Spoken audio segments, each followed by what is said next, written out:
there, this is our presentation for Chys 4P35. It's titled Parent-Child Interaction Therapy for Improving Externalizing Symptoms Related to ADHD. It'll be presented by Isabel, myself, Victoria, and Xenia. Let's get started. Okay, so we will get started with our schedule for this evening. We have a quick definition and some examples of PCIT. We have our stance, the relevance of this issue, an overview of the research articles we have found, the connection between the findings of these research articles, the relevance to our class, local supports that are available in the Niagara region, the application of the findings of the research articles, some future studies and limitations, and we'll end with some concluding thoughts. Okay, so starting off with some key terms, we have PCIT, which is Parent-Child Interaction Therapy, which is a highly evidence-based treatment for young children who struggle with frequent tantrums, aggression, defiance, or emotional regulation difficulties. It was developed by Dr. Sheila Iberg. PCIT is grounded in decades of research, which will be examined later in this presentation. Focusing on strengthening the parent-child relationship while teaching caregivers how to manage behavior in a supportive and consistent way. PCIT is further divided into two distinct interactions, CDI and PDI. So CDI, or child-directed interaction, is where parents learn to follow their child's lead in play using specific skills to nurture warmth, attention, and cooperation. And then we have PDI, which is parent-directed interaction, in which the parent is directing the interaction themselves. We have ADHD, which is attention deficit hyperactivity disorder. So diagnosis is characterized by symptoms of hyperactivity, impulsivity, and inattentiveness that interfere with everyday life. We have PRIDE, or PRIDE, so praise, reflection, imitation, behavior descriptions, and enjoyment, which is the background of PCIT and kind of the groundwork for what therapists encourage children and parents to partake in. And then we have early intervention, which is identifying and providing effective early supports to children and young people who are at risk of poor outcomes. We also found it important to establish the components of PCIT and the roles that different people play within this intervention. So we have the therapist, who observes, coaches, and provides feedback to the parent, who is incorporating play, applying pride, which was previously discussed, with their child. They're avoiding these don't commands. They're providing clear, calm, and consistent discipline strategies. And then the child, whose main role is to play, to enhance their social skills, improve their behavior, and respond to the comments being made by the parent. We wanted to take a note to look at both of the pictures on the screen here, and we can note how the adult is at the child's level. They are not looking down from a standing position. They are intimately engaged within the activity, which is essential to PCIT.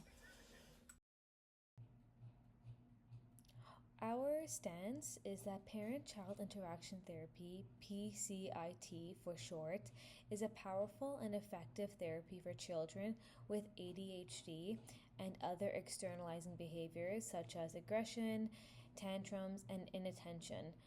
But it's not just about stopping bad behavior. What makes PCIT special is that it strengthens the bonds between parents and children. It gives parents special tools, such as like effective commands, how to respond consistently, how to use positive reinforcement that improve day-to-day interactions and that reduce stress at home. What's really exciting about PCIT, it has been shown to work across many different countries. It's effective in North America. It works in places like Puerto Rico, China, and even Dubai.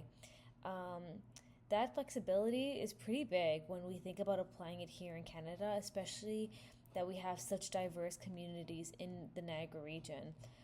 So our thesis is this: PCIT is evidence-based, flexible intervention that not only improves children's core ADHD symptoms, but also transforms parenting practices, strengthens family relationships, and has a ripple effects on schools and society as a whole. PCIT is a very relevant and important intervention, not only in the areas of education, but in the individuals that have ADHD's daily lives. ADHD can impact an individual's ability to remain attentive or still for extended periods of time. These behaviors need to be addressed because, in the cases of young children specifically, it can negatively impact their ability to learn and excel academically. They tend to struggle listening to things like classroom instruction and completing assignments, leading to lower grades overall. These struggles in young children often lead to behaviors such as tantrums and defiance because the tasks they are completing don't feel rewarding. PCIT has been found to be an effective evidence-based early intervention, which means that symptoms can be managed through this particular intervention at a very early age, therefore reducing the amount of struggle that an individual with ADHD may experience later on in life. PCIT works to address the core behavioral symptoms of ADHD, not just one or two symptoms, making it applicable to people in a variety of instances. PCIT also focuses on the parent-child relationship, which is incredibly important because not only will it help to combat ADHD symptoms, but it will create a bigger support system out of the family, and it will become something that can be applied in the child's home life outside of therapy sessions. The National Institute for Health and Care Excellence, or NICE, recommends that parent training programs should be considered as first-line treatment for preschool children, rather than other interventions such as medications. Finally, PCIT also works to improve emotional regulation and social skills, which is very important to the futures of individuals with ADHD, as working to improve these skills early on will make more well-adjusted and prepared adults. So we wanted to make sure the studies we chose gave us balance and a convincing picture of how effective PCIT really is. That's why we picked these specific studies because it represents different types of evidence. First, we included a randomized control trial. RCTs are gold standard in research because they carefully control the variables and help us see whether the treatment truly works. Having RCT in the mix gives us a strong credibility.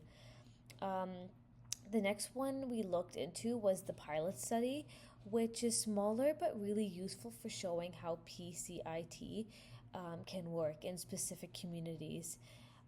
Pilot studies are like testing waters. They show us how flexible and adaptable a therapy really is in the real world settings. Then our next study, we added meta-analysis. This type of study pulls together results from dozens of different experiments and gives us a bigger picture. If a meta-analysis finds consistent results, we can feel confident that the therapy is widely effective. And finally, we included a case study from Dubai. Case studies don't have the same statistical power as RCTs, but they give us a rich, detailed information about how PCIT really looks in practice. The Dubai study is specifically interesting because it took place in a completely new culture context and even tested virtual sessions during the pandemic. So honestly, altogether, these studies really complement each other, and we've got a broad, evident, detailed individual case and cultural comparisons, which makes our stance on PCIT so much stronger. The first study that we're going to talk about is titled Efficacy of Parent-Child Interaction Therapy with Chinese ADHD Children, a randomized control trial by Liang et al. 2016. The overall purpose of this study was to examine the efficacy of PCIT with Hong Kong Chinese preschool children with ADHD utilizing a randomized controlled design. The participants in this study were students aged 2 to 7 years old who have been either diagnosed with ADHD or diagnosed as having ADHD features. In total, the study consisted of 64 parent-child duos, 32 in the intervention group, and 32 in the waitlist control group. The researchers had 4 hypotheses for this study. They believe that compared to the control group, the PCIT group would report lower child behavior problems, lower parental stress, a reduced use of inappropriate parenting practices, which were described as commands, questions, criticism, and corporal punishment, and an increased use of positive parenting practices, which were described as labeled praises, behavior descriptions, and reflections at post-intervention.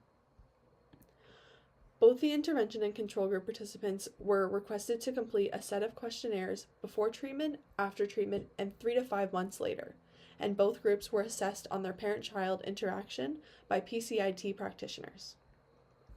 Treatment consisted of 2 phases, CDI and PDI, and sessions were held once a week for 1 hour at a time. The number of treatments that were offered depended on the participants' ability to master the skills provided. Once participants met the CDI criteria, they were then able to move on to the PDI phase. So the results of the study showed that all 4 hypotheses were supported. The PCIT group did report lower child behavior, lower parental stress, a reduced use of inappropriate parenting practices, and an increased use of positive parenting practices. The results also showed no significant differences between the post-intervention scores and the 3 to 5 month follow-up scores, demonstrating that the effects of PCIT are long-lasting. The results did, however, show a significant reduction in parental stress levels from pre-intervention to post-intervention, demonstrating that parents need to be supported as well when it comes to externalizing ADHD behaviors, and when they are, it leads to more positive behaviors in the end. To conclude, overall the results demonstrate that PCIT has been found to be an effective intervention for both children with ADHD and children with ADHD features at very young ages, allowing a way for intervention to take place early on in development and reduce the amount of struggles children with ADHD have to face. So on this slide, you can just see a figure from the study that just shows the actual difference in the questionnaire scores between pre and post intervention and between the intervention and control groups. So in purple highlighted there, you can see the different ADHD behaviors in pre and post intervention and the differences between the intervention group and the control group, which shows that the intervention group scores actually lowered while the control group stayed relatively the same. And in the pink is the parental stress level scores at pre and post intervention, and it shows that for the intervention group, scores decreased significantly after the intervention, while the control group scores actually increased a little bit. So our second study will bridge a bit of the gaps that were left from the Liang 2016 study. The second study will examine PCIT on a much smaller scale with only 32 families, compared to the Liang et al. Study, which consisted of 64 families in total. This will allow for a much more specific interpretation of the results and a much better understanding of how PCIT works for children. However, both studies do a very good job of considering cultural adaptations, as one study examines Chinese families and the other examines Puerto Rican families. As mentioned in the Liang article, Chinese families stereotypically are not very welcoming to the idea of therapeutic help, which is something that should be included in the growing literature that is surrounding PCIT. Both studies utilize a randomized control design as well, making for stronger arguments in favor of PCIT. Okay, so for our second primary source study, it was conducted by Matos et al. In 2009 and titled Parent-Child Interaction Therapy for Puerto Rican Preschool Children with ADHD and Behavior Problems, a Pilot Efficacy Study. The purpose of this study was to test the efficacy of PCIT in decreasing ADHD symptoms in preschool-aged children. Researchers had hypothesized that compared to the waitlist group, the PCIT group would report less significant behavior problems and ADHD symptoms, and families in the PCIT group would maintain treatment gains at a 3.5-month follow-up appointment. Moving on to the methods, there were 32 families total involved in the research. Children were aged 4 to 6 years old, and of the 32 children, they were randomly assigned to either PCIT or a waitlist group. So the PCIT group had 20 and the waitlist group had 12 participants. The PCIT sessions lasted 1.5 hours and were conducted on a weekly basis until PDI was mastered.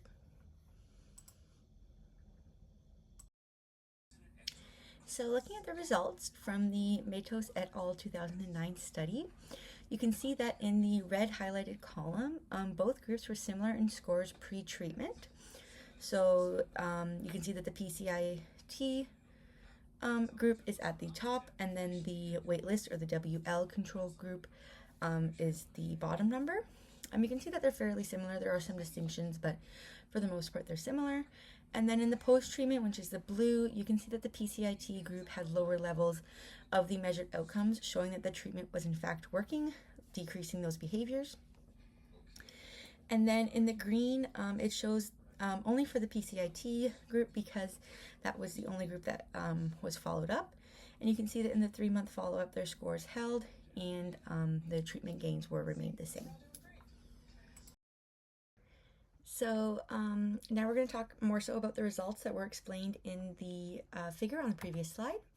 So just to kind of conclude everything of the study, PCIT produced significant decreases from the pre to post treatment mark, significant reduction in the child's hyperactivity, impulsivity, inattention, oppositional defiant, and aggressive behavior, all of which are core symptoms of ADHD. The results showed a reduced level of parent-child related stress and improved parenting practices, and parents showed an increased confidence in their ability to manage their child's behavior within the household. So in conclusion, this study showed that PCIT is effective for reducing the core symptoms of ADHD, for the treatment of preschoolers with ADHD, and to use in Puerto Rican younger children. So let's take a closer look at the additional studies. So we have Phillips' meta-analysis and Al Sahil's Dubai case study. Both studies reached the same conclusion that PCIT significantly reduces externalizing behavior. So that means like less aggression, fewer tantrums, less defiance, and just like more cooperation and the focus. But here, like, this is where it gets a bit more interesting. Both studies found that PCIT didn't just improve a child's behavior, it also changed the way the parents were actually interacting with their kids. The parents reported that they were using more positive discipline strategies, they were more consistent, and they felt more confident. So it's not just the therapy for the child, it's also therapy that reshapes the whole family dynamic. Another big takeaway is that both studies focused on young children between the ages 2 to 6. This early intervention window is so important because behaviors are still developing and early support can prevent problems from like snowballing later in life. Um, so, like, what's powerful here is that the meta analysis gives us a broad pooled results across hundreds of family, while the Dubai study zooms in on just 2 kids, but also shows us that PCIT looks like in practice. In a totally different cultural settings, but together they reinforce each other. PCIT works both in theory and in real world diverse contexts. So here are some conclusions and concluding thoughts that support our stance on the intervention of PCIT. So as we learned in the podcast from this week, ADHD being left untreated can lead to negative long-term side effects such as an increased risk of mental health challenges, substance abuse, and relationship instability. Acknowledging parent and family stress, Luang et al. In 2016, the results demonstrated that there is an increase in positive parenting practices and reduced parent stress with the use of PCIT. PCIT is the most effective therapy as Matos addressed that PCIT as a successful therapy in reducing the core symptoms of ADHD, even if the child is not diagnosed with ADHD but shows the defining and externalizing symptoms.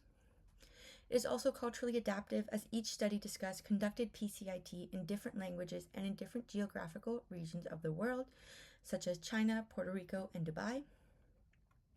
The treatment gains were maintained both in the Luang and Matos study, showed that the 3-month follow-up levels remain consistent with the post-treatment measures.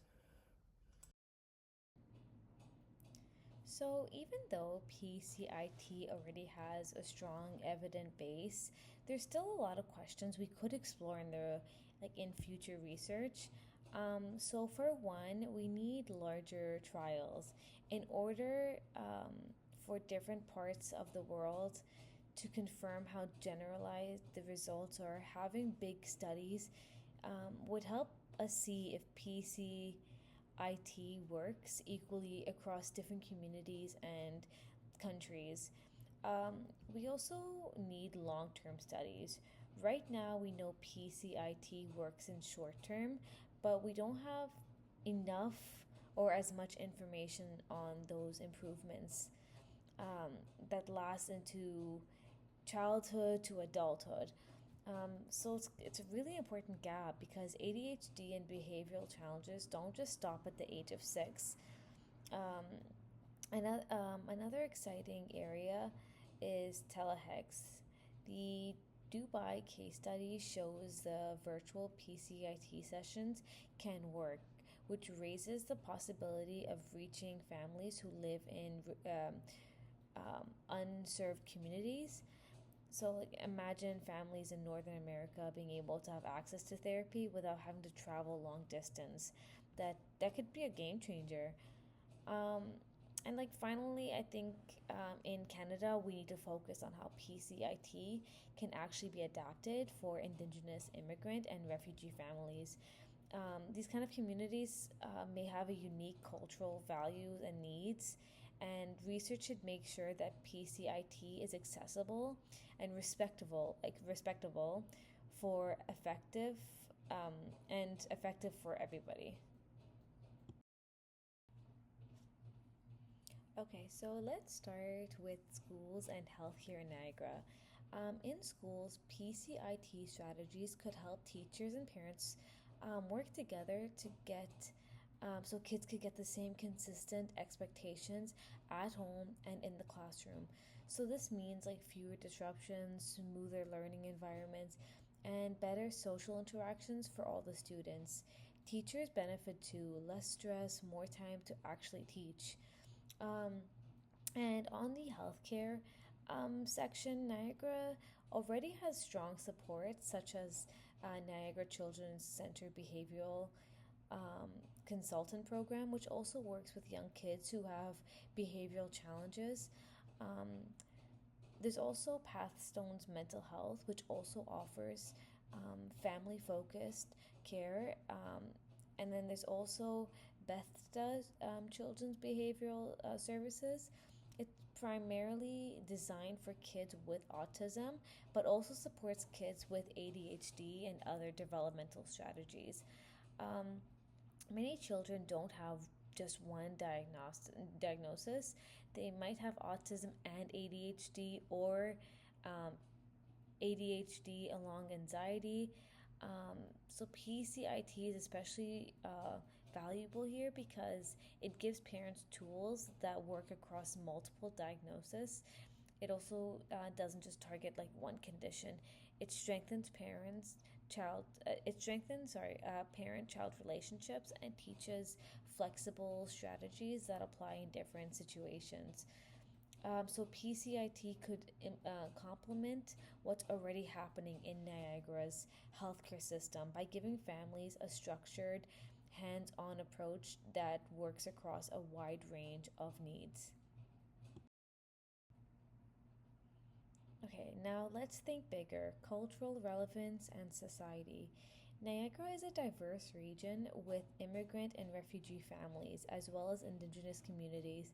Because PCIT already has been proven to be effective in different cultural settings, um, just like I mentioned, Puerto Rico, China, and Dubai, it also shows us that this therapy can be adapted and still work in new contexts. For Niagara, that means PCIT could be tailored to fit the cultural values of families while keeping its effectiveness. From a society's perspective, early interventions like PCIT saves money in the long run. If we support children early, we can reduce the need for special education, long-term mental health services, or even involvement with the justice system. Plus, when kids succeed, it benefits the whole community. Stronger schools, healthier families, and more resilience in like neighborhoods. So pretty much in short, PCIT isn't just about helping one child or one family. It's about creating a ripple effect that strengthens school and healthcare and the society just as a whole. So, in terms of application for educators and parents, it is incredibly important for both groups to work together to meet the needs of the child. Collaboration is a very important aspect as both educators and parents have a huge impact on the child's everyday life. However, educators and parents may need to do their own research and experimenting to find out what best works for the child.